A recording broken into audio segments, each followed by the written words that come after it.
Esse é mais um daqueles textos longos, cheios de nomes difíceis.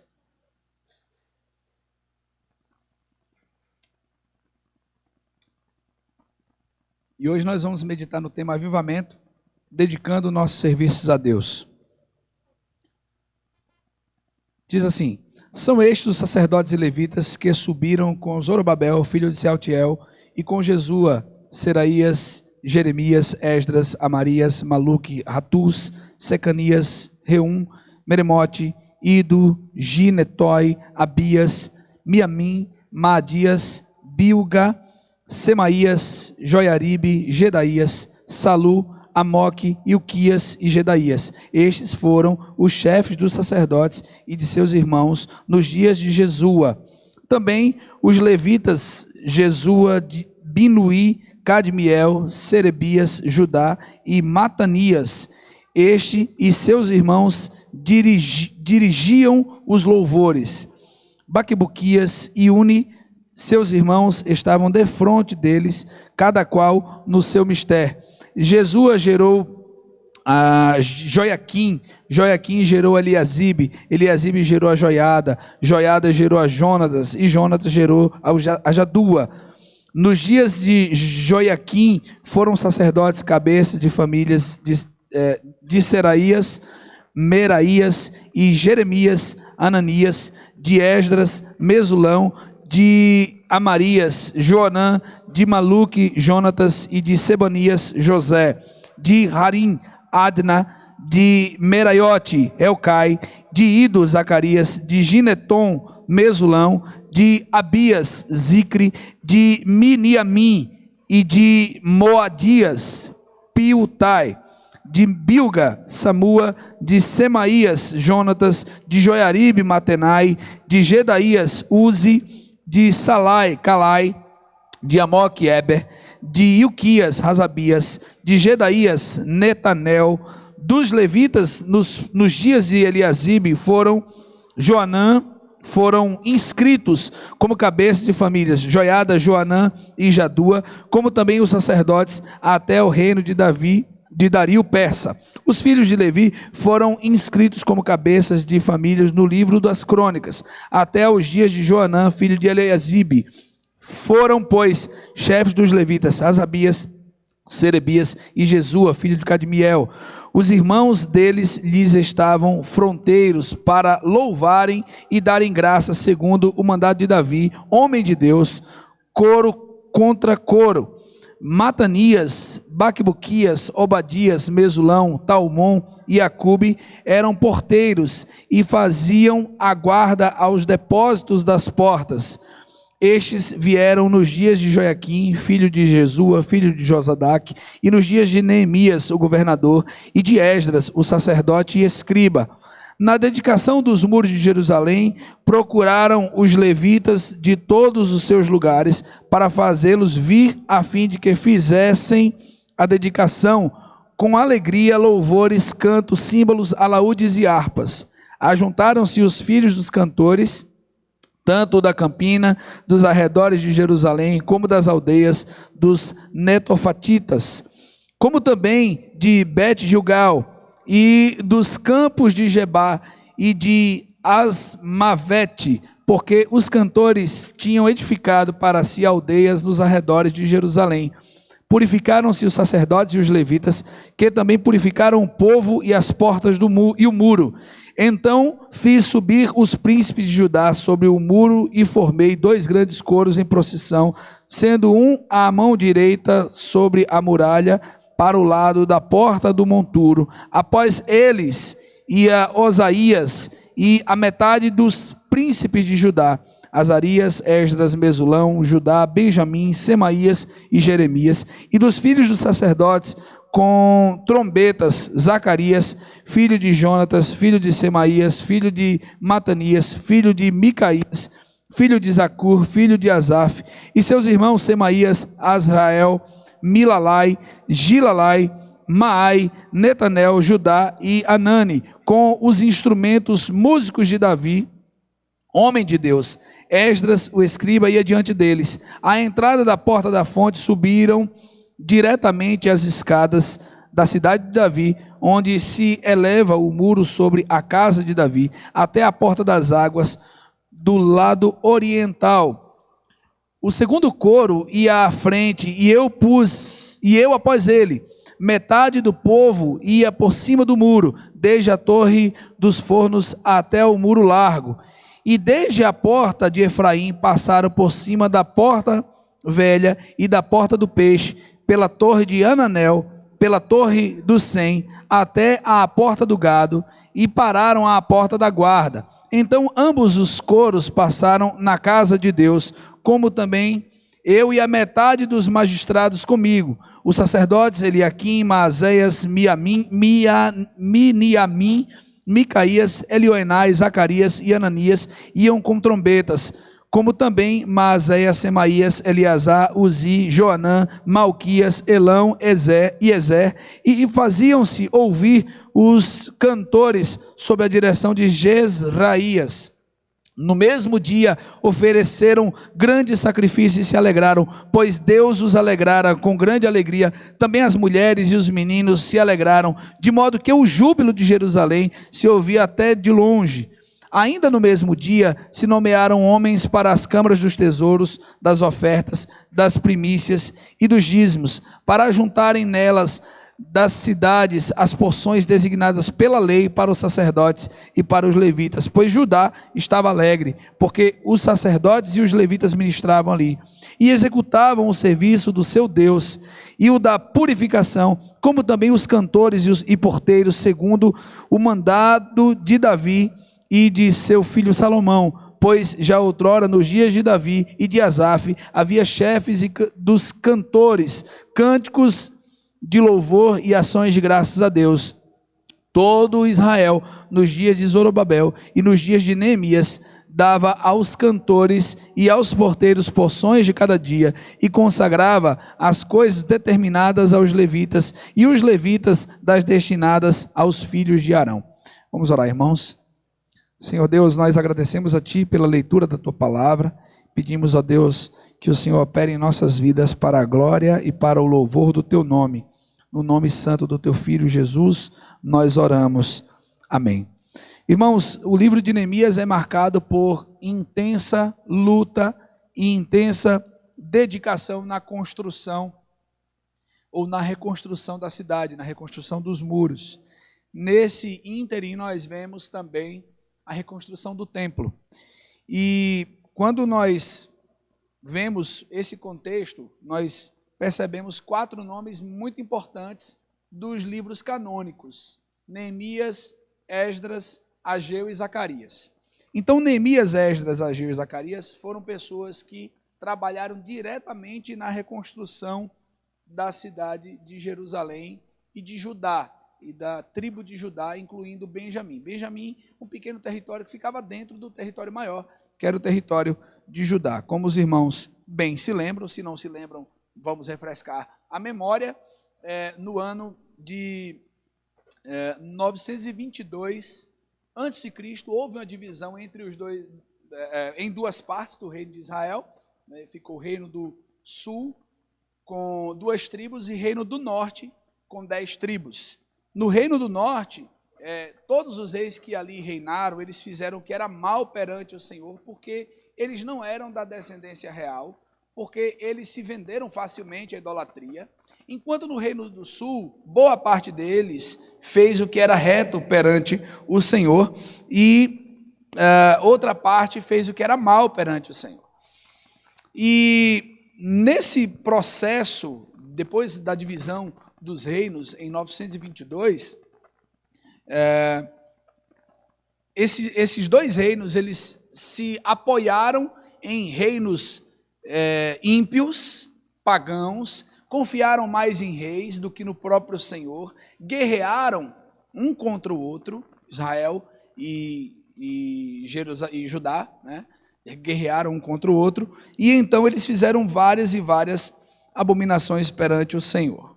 O Senhor então envia o seu profeta Jeremias para dizer que chegou o tempo que aquele povo seria levado cativo à Babilônia, e esse povo então passaria 70 anos e o processo de volta duraria outros 30, 40 anos.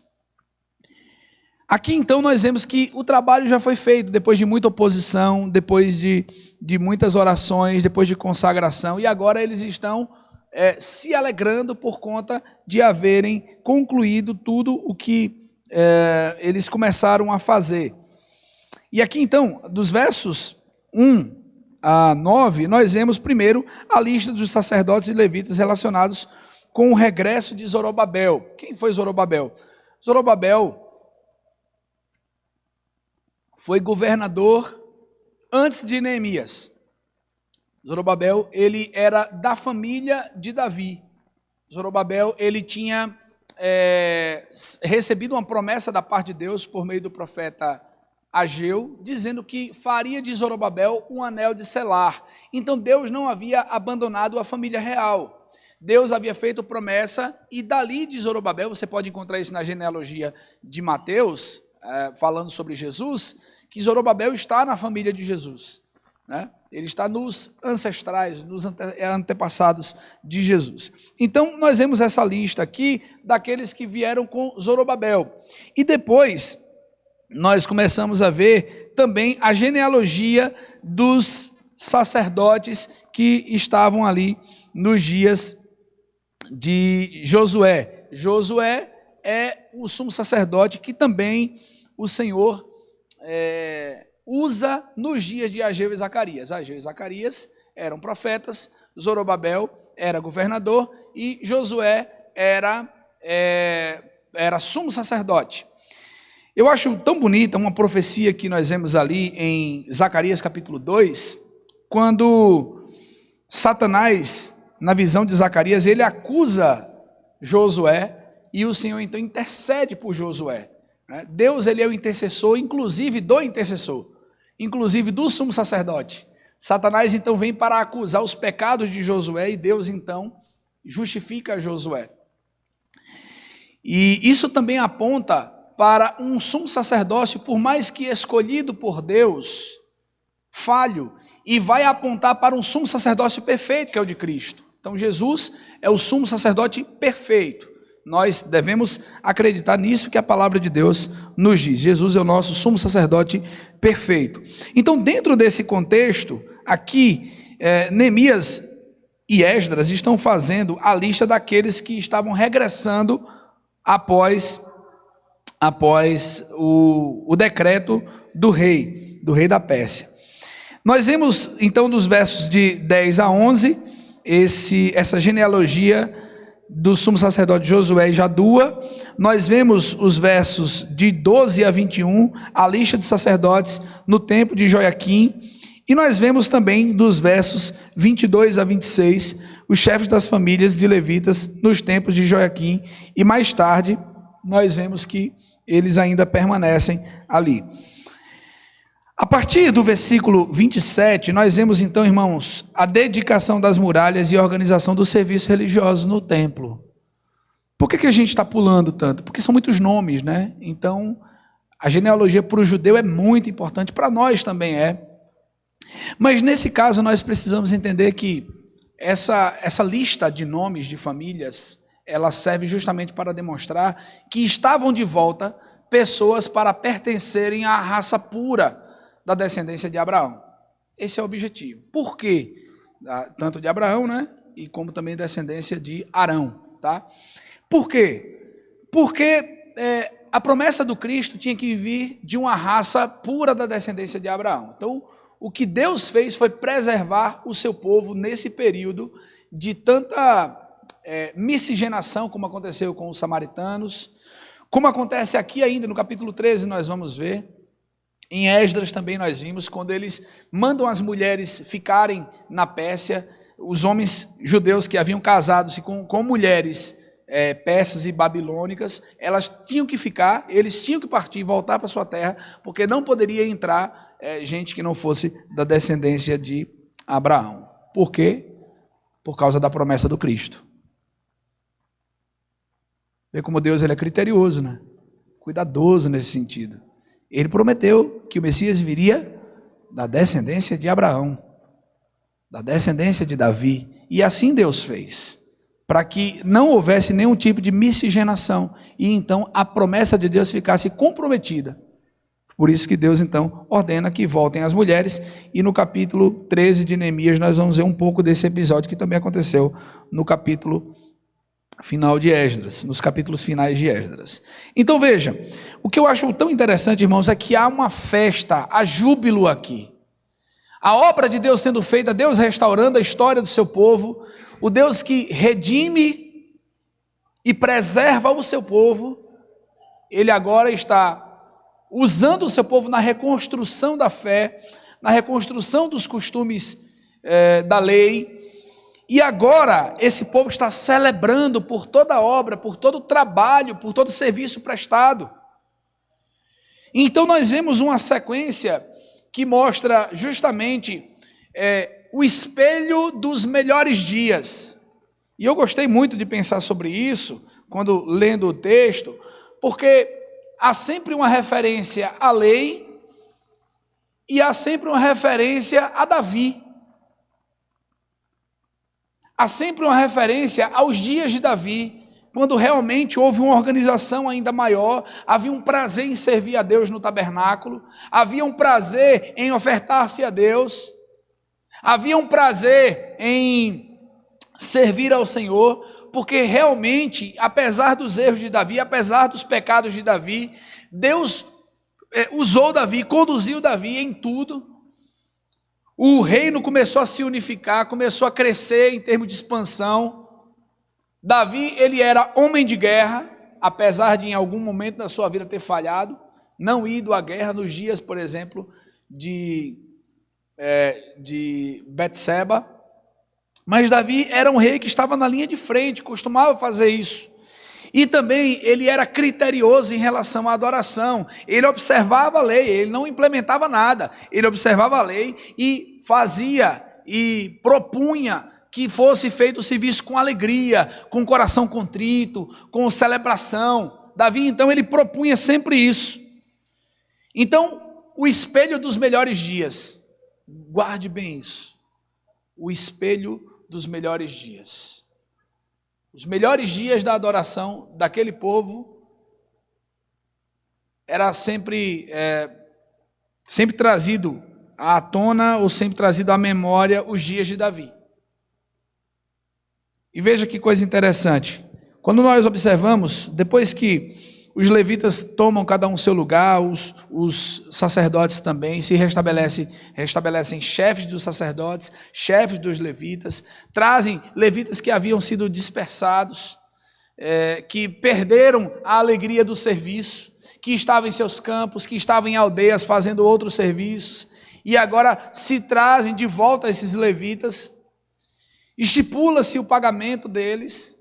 E os levitas aqui não eram apenas cantores, haviam aqueles que tocavam com instrumentos, músicos de Davi, como diz o texto, mas haviam também pessoas que eram ligadas aos cuidados com as ofertas, aos cuidados com a mesa do Senhor, aos cuidados com as portas. Então, aqueles levitas foram motivados a retornarem para a sua função, em vez de estarem fazendo coisas que não lhes cabia, que não lhes pertencia. Então, vem levitas de todas as regiões da tribo de Judá e Benjamim, das tribos, e eles agora retornam e são agora assalariados, como a lei dizia, e o texto diz isso, como se propunha a lei, cada um recebendo a sua porção, cada um trabalhando e vivendo de forma dedicada ao serviço sagrado. E agora Neemias diz assim, olha, vamos estabelecer 2 grandes coros, um vai por cima do muro, o outro vai pela frente, e depois os coros se encontram e fazem até um duelo de coros, um canta do lado, no bom sentido, outro canta do outro, não era nenhuma disputa egoísta, não, era uma parte cantava, outra parte dava a resposta, e o povo empolgado, os magistrados iam, os príncipes iam, até as mulheres e seus filhos iam. Então esse povo agora estava alegre. O Senhor alegrou o seu povo, o texto vai dizer, e nós vamos ver detalhadamente isso. O texto é muito longo, então a gente precisa fazer algumas abreviações, alguns resumos. Mas por que nós temos que pensar, irmãos, que avivamento significa dedicando nosso serviço a Deus. Olha só, ele já tem feito isso o tempo todo. Ele já vem restabelecendo festas, restabelecendo funções, restabelecendo datas, restabelecendo horários, restabelecendo qualidade de sacrifício, restabelecendo os momentos que a lei traz para cada parte do dia, pela manhã, pela tarde, pela noite. E ele já vem organizando tudo isso. E quando o povo está em ajuntamento santo, diz o versículo 30, purificaram-se os sacerdotes e os levitas, que também purificaram o povo e as portas e o muro. Olha só, como era feita essa purificação dos sacerdotes e dos levitas? A gente vai lá no capítulo 8 de Números e a gente vê como era feita essa purificação. Era feita a aspersão com sangue. Primeiro que o sumo sacerdote se lavava, os levitas também eram purificados. Depois se misturava a água junto com a água da bacia, junto com o sangue do sacrifício, e aspergia sobre o povo. Então esse método de purificação, é por isso que nós batizamos por aspersão, não batizamos por imersão. Porque a profecia de Malaquias aponta para um precursor do Cristo que purificava os filhos de Levi. E a purificação dos filhos de Levi era por meio de aspersão. Não era imersão. E é por isso que João Batista não poderia de maneira nenhuma batizar por imersão, porque ele estaria quebrando a lei. E João não era legislador, ele era profeta. Ele era de família sacerdotal, porque o seu pai, Zacarias, era sacerdote. Ele não poderia de maneira nenhuma quebrar a lei, implementando uma outra forma de purificação, de batismo. Jesus também veio para cumprir a mesma lei. Então a forma de batismo que João praticava e que Jesus foi batizado não teria sido outra, a não ser aspersão. Então houve essa purificação. A purificação dos sacerdotes, a purificação dos levitas e também a purificação do povo. E como era o povo purificado? Por meio de aspersão. O povo então recebia da mistura da água que os sacerdotes se banhavam, juntamente com o sangue que era dedicado a isso. Então nós percebemos aqui que o povo está nesse processo. O povo se purifica, se consagra a Deus. Mais à frente nós vamos ver que eles estavam se consagrando a Deus constantemente. E nós vemos aqui, irmãos, algumas citações do nome de Davi. Por exemplo, o verso 24 vai dizer: foram, pois, chefes dos levitas, Asabias, Serebias e Jesua, filho de Cadmiel, os irmãos deles lhe estavam fronteiros para louvarem e darem graças, segundo o mandado de Davi, homem de Deus, o espelho dos melhores dias. Mais à frente, nós vemos também aí no verso 36, e seus irmãos Semaías, Azarel, Milalai, Gilalai, Maai, Netanel, Judá e Anani, com os instrumentos músicos de Davi, homem de Deus, o espelho dos melhores dias. E vemos ainda, verso 37, à entrada da porta da fonte subiram diretamente as escadas da casa de Davi, mais uma vez a referência a Davi, onde se eleva o muro por sobre a casa de Davi, até a porta das águas do lado oriental. Veja no verso 40, então ambos os coros pararam na casa de Deus, como também eu e a metade dos magistrados comigo, os sacerdotes Eliaquim, Maazéias, Miniamim, Micaías, Elioenai, Zacarias e Ananias iam com trombetas. Como também Maazéias, Semaías, Eleazar, Uzi, Joanã, Malquias, Elão e Ezer, e faziam-se ouvir os cantores sob a direção de Jezraías. No mesmo dia ofereceram grandes sacrifícios e se alegraram, pois Deus os alegrara com grande alegria. Também as mulheres e os meninos se alegraram, de modo que o júbilo de Jerusalém se ouvia até de longe. Veja que há uma referência sobre os melhores dias, como nos dias de Davi. Davi, homem de Deus.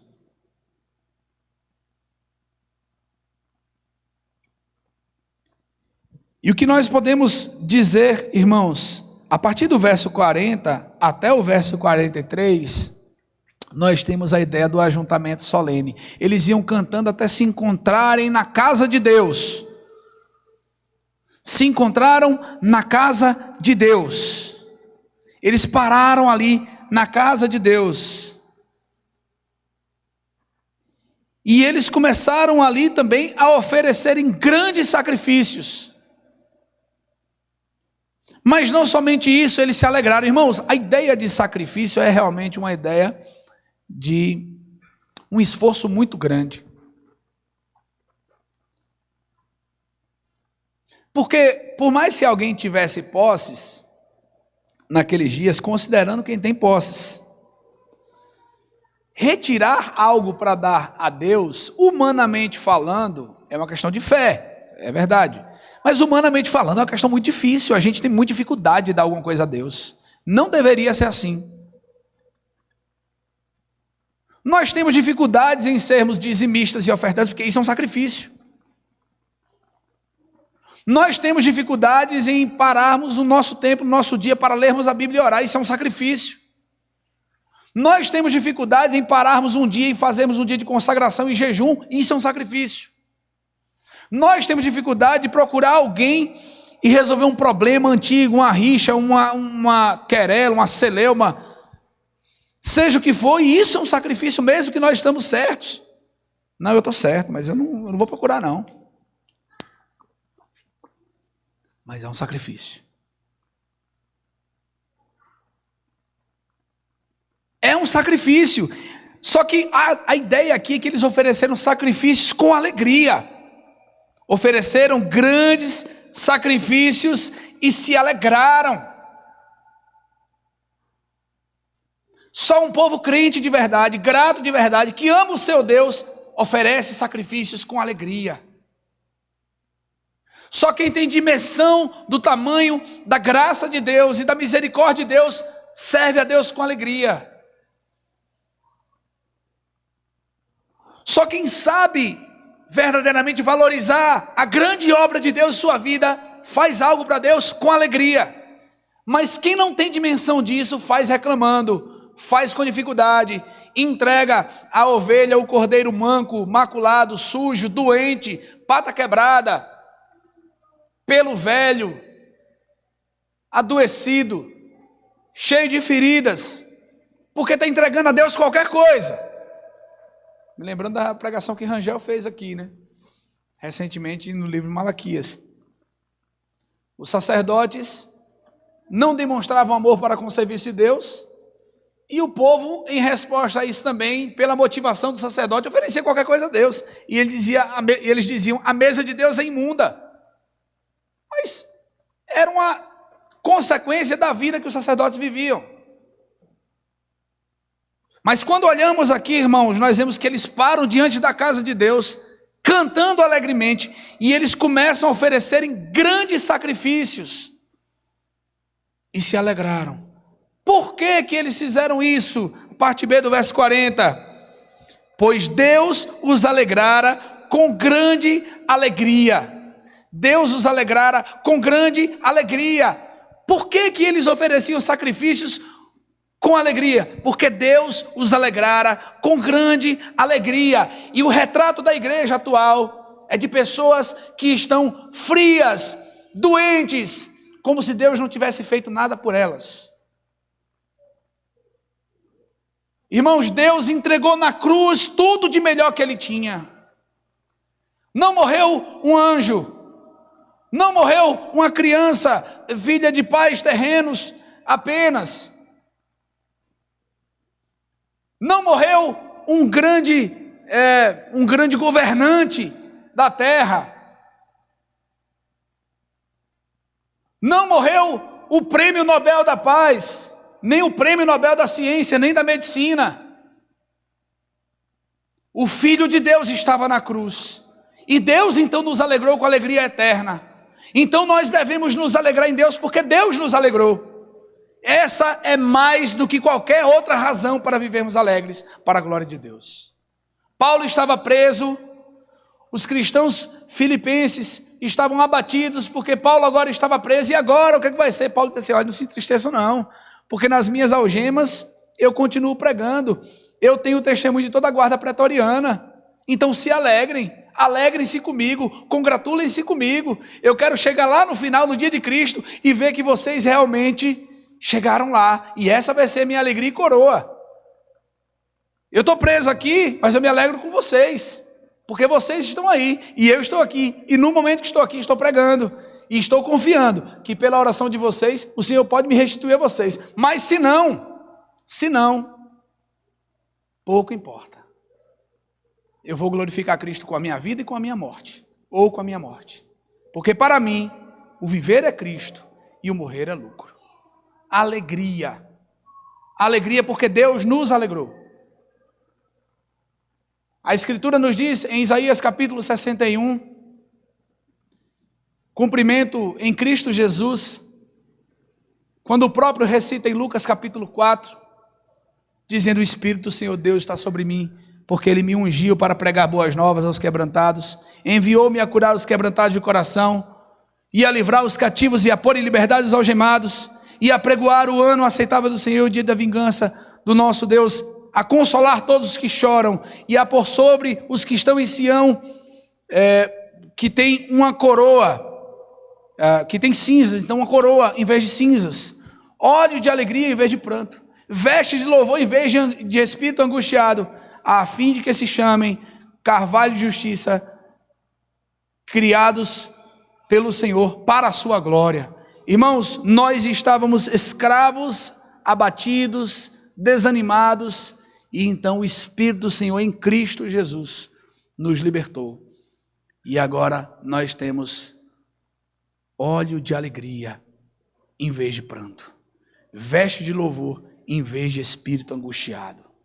Se uma pessoa vive o contrário disso, da alegria da salvação que Davi fala no Salmo 51, dúvidas: será que ela é salva? Será que realmente a salvação chegou no seu coração? Será que a salvação chegou na sua vida? Será que você provou a alegria da salvação? Será que o seu nome está escrito no livro da vida? E aí a gente se lembra da outra afirmação de Jesus, quando voltam os discípulos depois da missão dos 70, e eles se alegram porque os espíritos malignos se submetiam a eles, então eles vinham transbordantes por causa dos espíritos malignos que se rendiam a eles, que obedeciam a eles, que saíam sob a autoridade deles. E aí Jesus diz: mas vocês estão alegres por isso? Não se alegrem por isso. Se alegre porque os nomes de vocês estão escritos no livro da vida. Quantos de nós somos realmente salvos? Quantos de nós fomos alegrados pelo Senhor? Quantos de nós temos a nossa dívida paga na cruz do Calvário? Quantos de nós foram lavados e remidos no sangue de Cristo e são moradas do Espírito Santo? Nós devemos nos alegrar porque Deus nos alegrou. Muito maior do que a alegria de Neemias, muito maior do que a alegria de Esdras, do que a alegria de Zorobabel, de Cadmiel, de Milquias, e de tantos outros que estão aqui. Não é a alegria somente do serviço. O serviço deve trazer sim uma alegria, mas a nossa alegria está para além do serviço. O serviço deve ser decorrência da alegria eterna, da alegria do céu. Se nós temos os nossos nomes escritos no livro da vida, nós vamos fazer o serviço com alegria. Essa é a diferença. Não é fazer o serviço com alegria, porque o serviço traz a alegria. E se a gente tiver algum tipo de empecilho, de frustração, então a gente vai ficar frustrado e triste, porque a gente não conseguiu realizar o serviço. Não, irmãos, porque os nossos nomes estão escritos no livro da vida. Essa deve ser a nossa alegria. O que o Senhor fez para aquele povo, o Senhor os alegrou. Diz a parte B do verso 43. Pois Deus os alegrara com grande alegria. Eles ofereciam sacrifício. Sacrifício agora já não é mais tanta coisa, porque Deus os alegrara com grande alegria. Então o sacrifício é o de menos. Ofertas, serviço, obediência. Não, o Senhor já nos alegrou. Então qualquer sacrifício deve ser feito com alegria. Agora veja a consequência disso também para as famílias. Também as mulheres e os meninos se alegraram, de modo que o júbilo de Jerusalém se ouviu até de longe. Irmãos, nesse versículo 43, a gente poderia estabelecer uma mensagem apenas aqui, somente aqui, que a gente tem muita lição legal, muita lição bonita. Veja que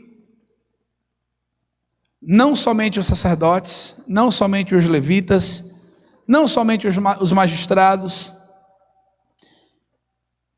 não somente os chefes das famílias, mas as mulheres e os filhos também.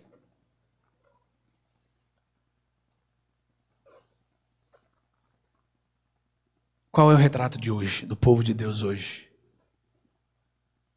Homens desanimados, acovardados, ausentes no serviço sagrado. Mulheres e filhos sem nenhum tipo de referência, de amor, de gratidão, de serviço a Deus. Homens tristes, desanimados, mulheres e filhos tristes e desanimadas na fé. Como foi que Deus te alegrou? O que significa a alegria de Deus na sua vida? E onde está o transbordar dessa alegria para a sua casa? Para a sua família? Para a sua esposa? Para os seus filhos? É algo que nós temos que pensar, irmãos. As nossas famílias estão fracas, definhando, desanimadas. De quem é a culpa? É do pastor, eu tenho certeza que é. A culpa é de Moisés, a culpa é de Jesus, a culpa é de Josué também, a culpa é de Esdras, a culpa também é de Neemias, porque todos eles enfrentaram pessoas desanimadas, todos eles enfrentaram pessoas cheias de conflitos, todos eles enfrentaram pessoas que não queriam se submeter às palavras. Então a culpa é deles. Ainda bem. Então os pastores podem se aliviar, porque estão no mesmo time de Jesus, de Moisés, de Paulo. Ufa, que bom. Bom não pelo desânimo, né? Mas porque os que foram melhores também encontraram esse tipo de desânimo. Ageu, Jeremias, ninguém ouviu Jeremias. Jeremias, você vai pregar para um povo que não vai te ouvir. Olha que consolo. Isaías, você também. Vede, não enxergueis. Ouvi, não escutais.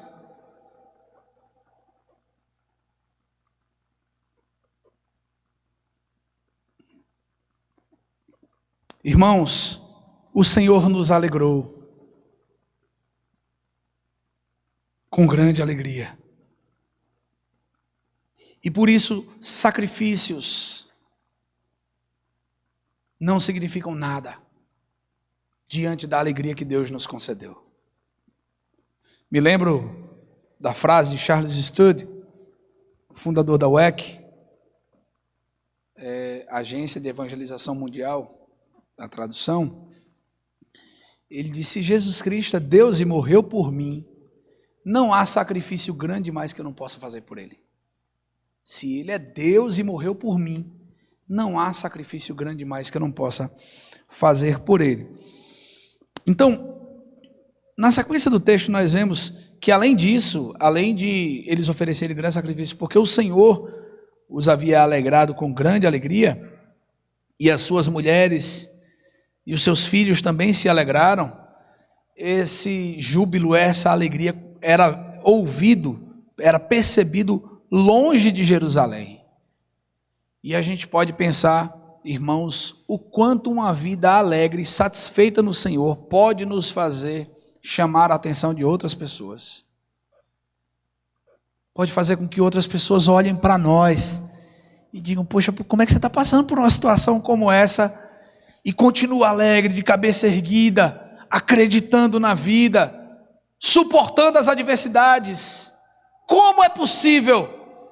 Aí você vai lá e responde para essa pessoa: tudo posso naquele que me fortalece. Eu posso passar por isso, porque Cristo me fortalece. Eu posso.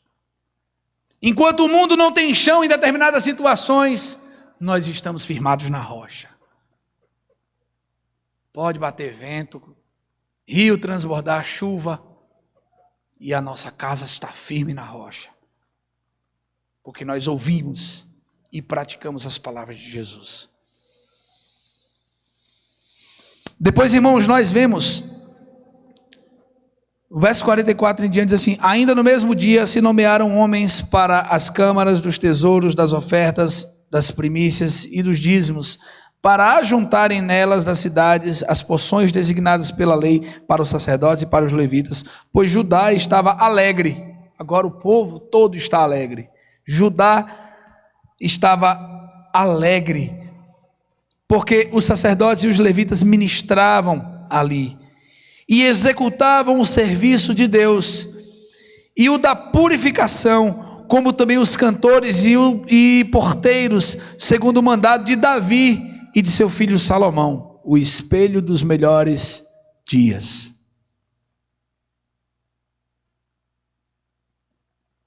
Pois já outrora, nos dias de Davi e de Asaf, havia chefes dos cantores, cânticos de louvor e ações de graças a Deus. Todo Israel, nos dias de Zorobabel e nos dias de Neemias, dava aos cantores e aos porteiros as porções de cada dia, e consagrava as coisas destinadas aos levitas, e os levitas as destinadas aos filhos de Arão, o espelho dos melhores dias. Mais uma vez, uma citação de Davi.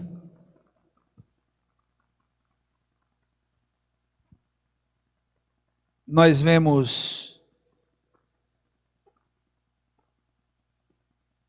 Davi aqui em duas possibilidades. Primeiro, como inspiração, e depois como exemplo.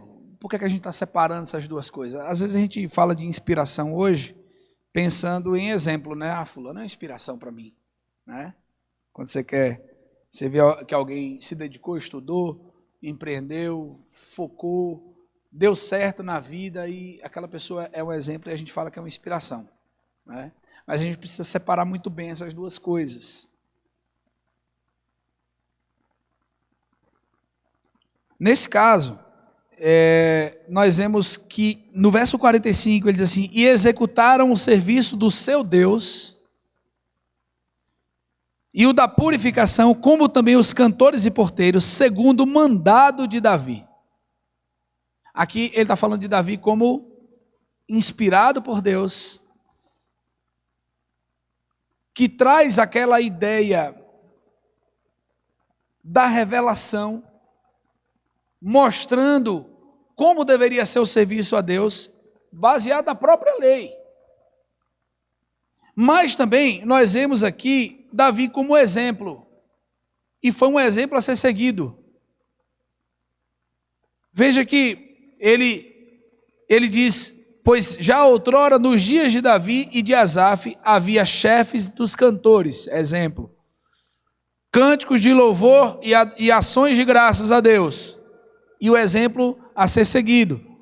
Todo Israel, nos dias de Zorobabel e nos dias de Neemias, dava aos cantores e aos porteiros as porções de cada dia, e consagrava as coisas destinadas aos levitas, e os levitas as destinadas aos filhos de Arão. Irmãos, vamos concluir pensando justamente que avivamento significa dedicando o nosso serviço a Deus com alegria. Então, nós vimos aqui que não foi fácil chegar até aqui. Nós vimos que Neemias chorou quando ficou sabendo da situação do seu povo. Neemias, que sempre vivia alegre, aparece contristado diante do rei. E o rei diz assim: mas eu nunca vi você assim. E um detalhe: Neemias estava triste diante do rei, sendo ele copeiro, alguém da confiança, alguém muito próximo do rei, num tempo festivo. Nós falamos que tinha acabado de romper o ano do calendário persa.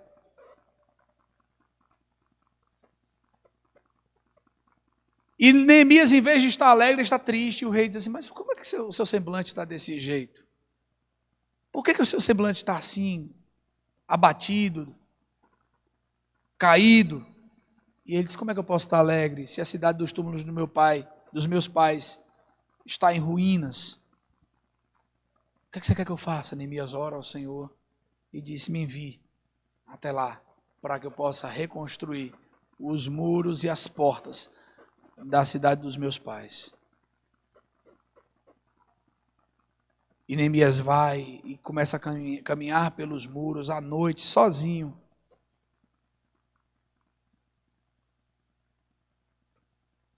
E diz ao povo: olhe, nós temos uma chance agora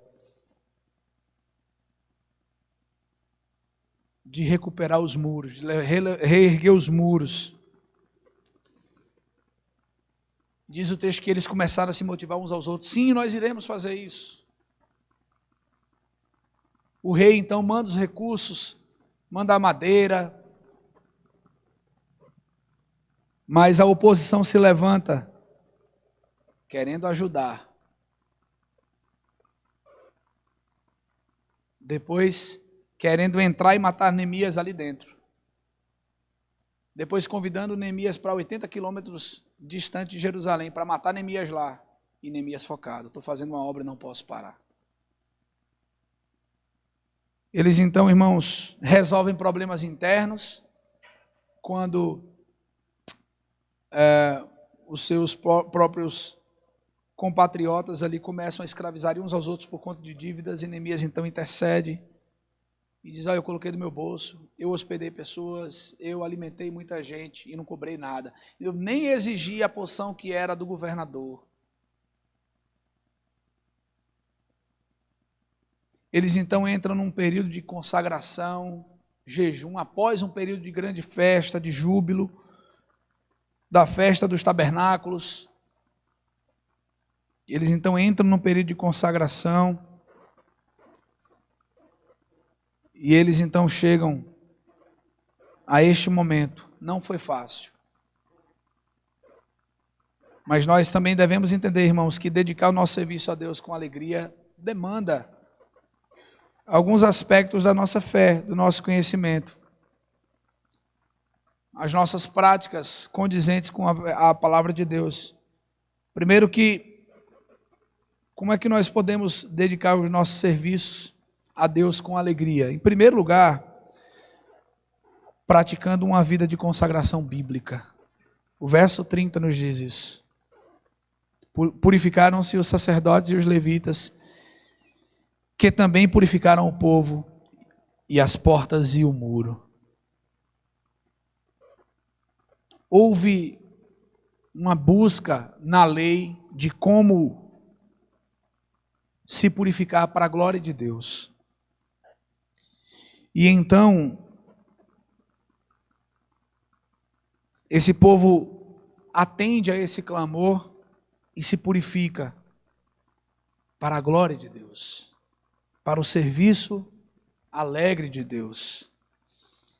E a gente lembra, irmãos, de coisas que a gente poderia voltar a fazer, além dos nossos jejuns individuais, voltar a fazer os nossos jejuns coletivos, as nossas vigílias. Até conversávamos com os homens, presbíteros e diáconos, a gente voltar a fazer as nossas vigílias.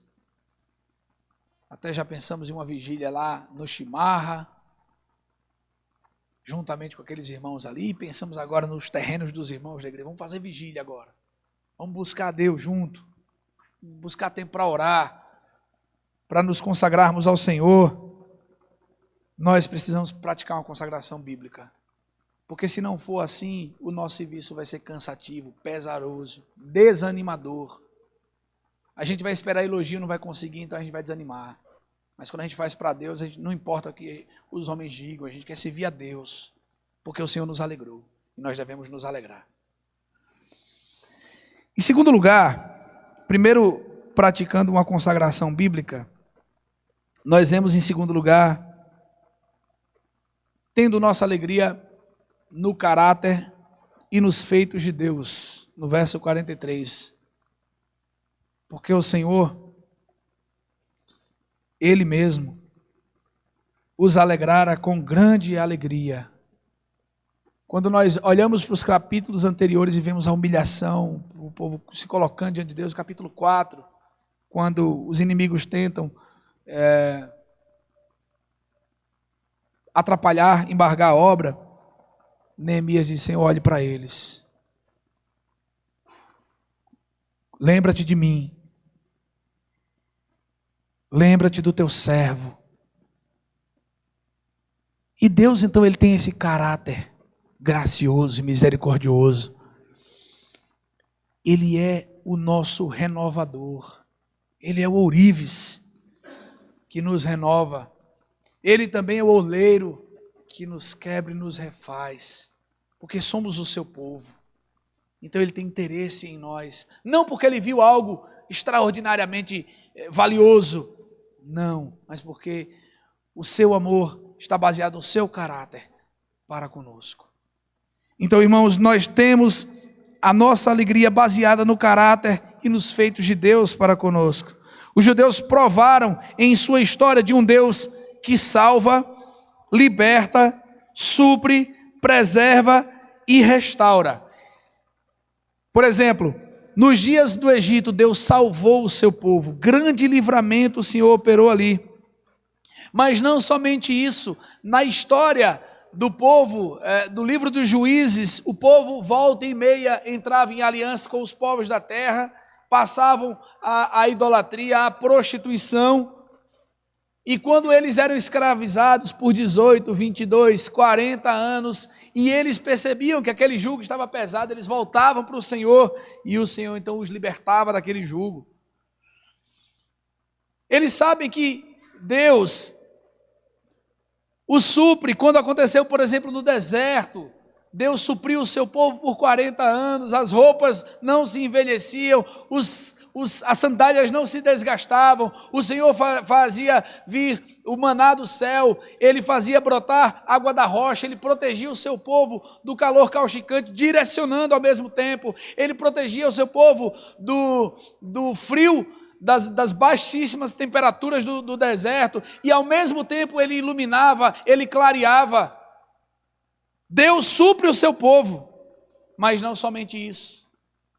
Deus é Salvador, libertador, provedor, mas também Ele é o preservador do seu povo. Nos dias de Ester, quando Amã, usando a autoridade do rei, o anel de selar do rei, ele acaba então editando um decreto para a aniquilação do povo de Deus, no dia 13 de Adar. E Deus então preserva o seu povo não é destruído, mas não somente isso, seu povo abandonado à própria sorte, pelos próprios pecados, pelas próprias escolhas. Nos dias de Esdras, Neemias, Ageu e Zacarias, o Senhor restaura o seu povo. Ele é Salvador, libertador, provedor, preservador e restaurador do seu povo. Como está a sua vida hoje? Como anda o seu ânimo diante de Deus? Deus tem interesse em você, não por você, mas por Ele. Porque Ele não pode levar o seu próprio nome à vergonha. Ele não tinha por quem jurar, Ele jurou por Ele mesmo. E Ele amou a cada um de nós. Como diz Tito capítulo 2, verso 14. Quando a palavra nos diz lá, e Ele nos remiu para que fôssemos um povo exclusivamente seu, zeloso de boas obras. Nós somos o seu povo. Eles ofereceram grandes sacrifícios e eles se alegraram por causa da alegria que Deus deu a eles, a alegria que o Senhor implantou neles. As famílias estavam juntas, o serviço e a adoração estavam restabelecidos. Deus tem alegrado o nosso povo, Deus tem alegrado as nossas famílias. E eu pergunto a você, sua família está alegre? Você está alegre naquilo que Deus faz? Há motivos espirituais para a sua alegria em Deus? Há motivos eternos e providenciais para você se alegrar em Deus? Se há, alegre-se no Senhor e sirva ao Senhor com alegria. Ame a Deus com toda a sua vida, com toda a sua alma, com todo o seu entendimento, com todo o seu coração. Porque Deus tem te dado motivos para se alegrar nele. Nós temos motivos para nos alegrarmos em Deus. Nós precisamos nos alegrar no serviço, baseado no caráter de Deus.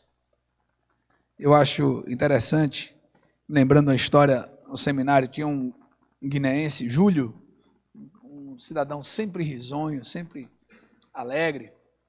Ele é de Guiné-Bissau. Até esses dias ele fez contato comigo. E é muito difícil porque ele fez contato comigo, eu nem o respondi no dia mesmo. Quando eu fui responder, dificilmente ele tem acesso à internet lá, irmãos. Guiné-Bissau é muito complicado. Só tem acesso quando vai para a capital, para Bissau. E eu, quando respondi, ele não viu. Já tem alguns dias que ele não viu a minha resposta. Eu fiquei tão triste que eu deveria ter respondido a ele na hora, porque a gente teria conversado na hora. Mas Júlio, a gente dormia muito tarde no seminário, acordava às 5:30 da manhã para fazer limpeza no seminário, né? E todo mundo com sono ali, semana de prova, dias difíceis, entrega de trabalho, apresentação de trabalho. E Júlio acordava sorrindo, todo mundo com aquela cara fechada, ninguém queria olhar um para o outro. Muitos nem escovavam os dentes ainda e iam para o serviço, né?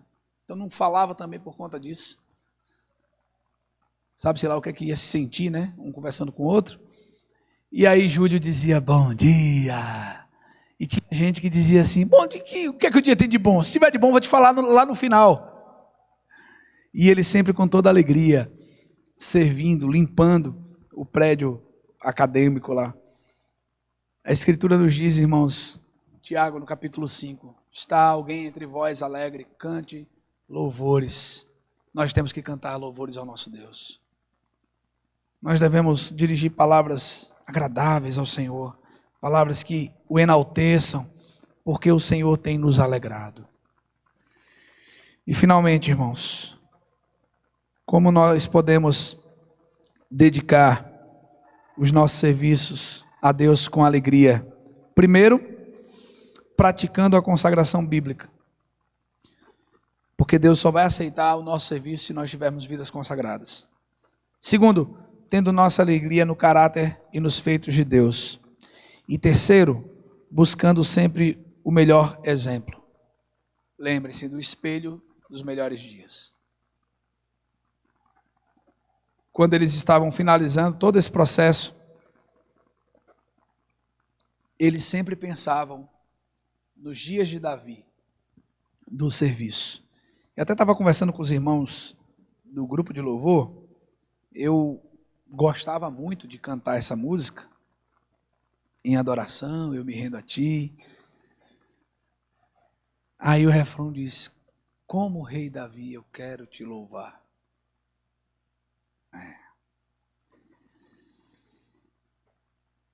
Tudo bem, se fosse nos dias de Neemias, a gente poderia cantar tranquilamente essa música. Mas, irmãos, nós temos um exemplo maior que é o de Cristo. Davi, ele representa Cristo em algum aspecto.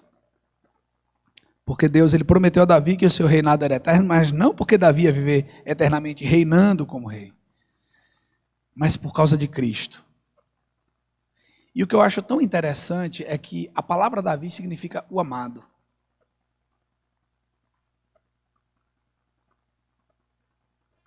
Pode ter duas traduções, o amado ou o amante. Mas Efésios capítulo 1, verso 6, diz que Deus nos tornou agradáveis a si no amado. Amado com letra maiúscula. E esse amado é Cristo. Obviamente nós temos que considerar o exemplo que Davi nos deu, do serviço, da dedicação. E devemos sim observar também os melhores momentos das nossas vidas, irmãos. O tempo que nós oramos mais e lemos mais e servimos a Deus melhor. E tentarmos voltar pelo menos àqueles dias.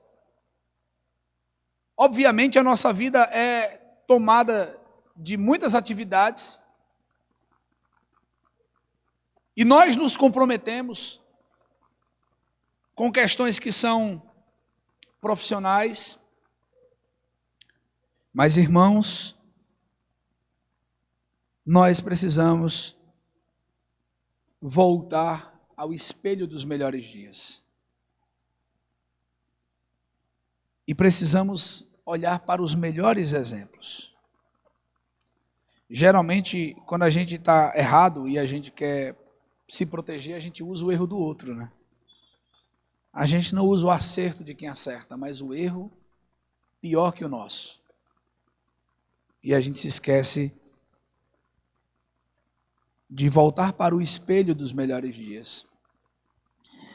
Quer do povo de Deus, do serviço a Deus, às vezes a gente é muito saudosista, a igreja no tempo de fulano, era outra coisa.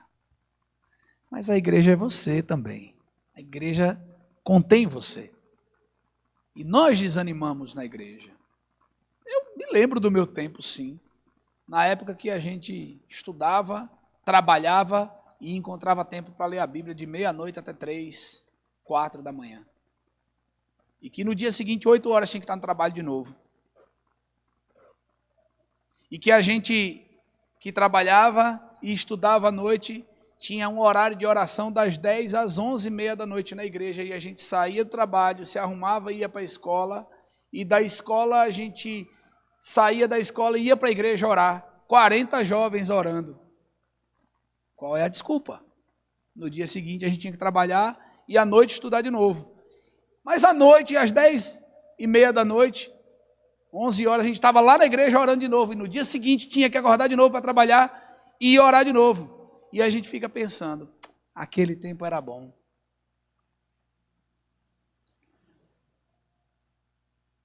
Mas a gente fala isso não com o desejo de voltar a determinadas atitudes, apenas para a gente justificar uma fraqueza, um desânimo. Naquele tempo era bom, hoje. Irmãos, nós podemos sim voltar aos melhores tempos da nossa vida. Por isso Apocalipse capítulo 3, capítulo 2, verso 5 diz: eu tenho contudo contra você que você abandonou o seu primeiro amor. A culpa é sua, não é do pastor, não é do presbítero, não é da presidente da SAF, não é do presidente da UPH, nem da UMP. A culpa é sua, volte para o seu primeiro amor. Volte para os melhores dias da sua vida, da sua busca, da sua oração, da evangelização. Lembro-me que nós entrávamos nos ônibus e já entrávamos pregando Cristo, entregando folheto e convidando para culto. Mas a culpa é minha. Pare de colocar a culpa nos outros. Você vai responder diante de Deus por sua falta de ânimo, por sua falta de fidelidade, por sua falta de fervor, por sua falta de interesse na Escritura, por sua falta de interesse na oração. Pare de procurar culpados. Adão, Eva. Não foi a mulher que só me deu, não foi a serpente. Pare de procurar os culpados. Ame a Deus. porque Deus te deu motivos para se alegrar nele. O seu nome está escrito no livro da vida. Amém? Vamos orar?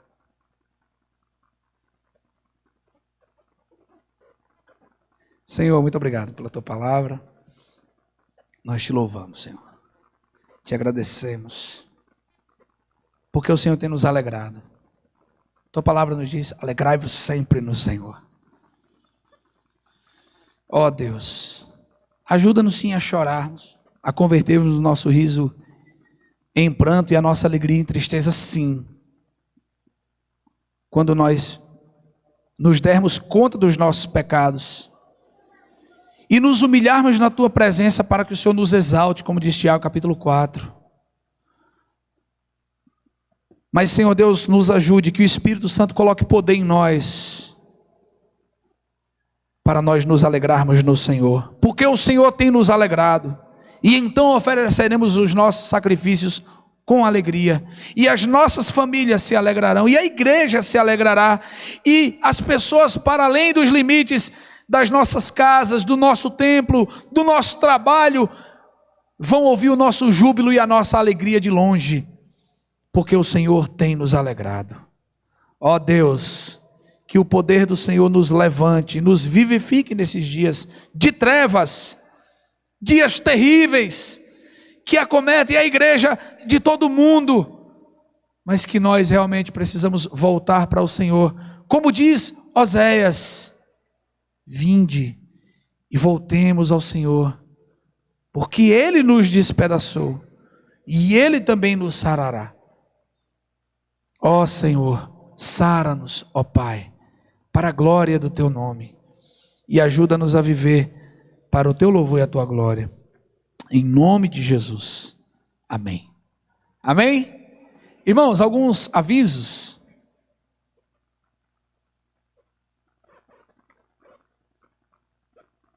Darei alguns avisos.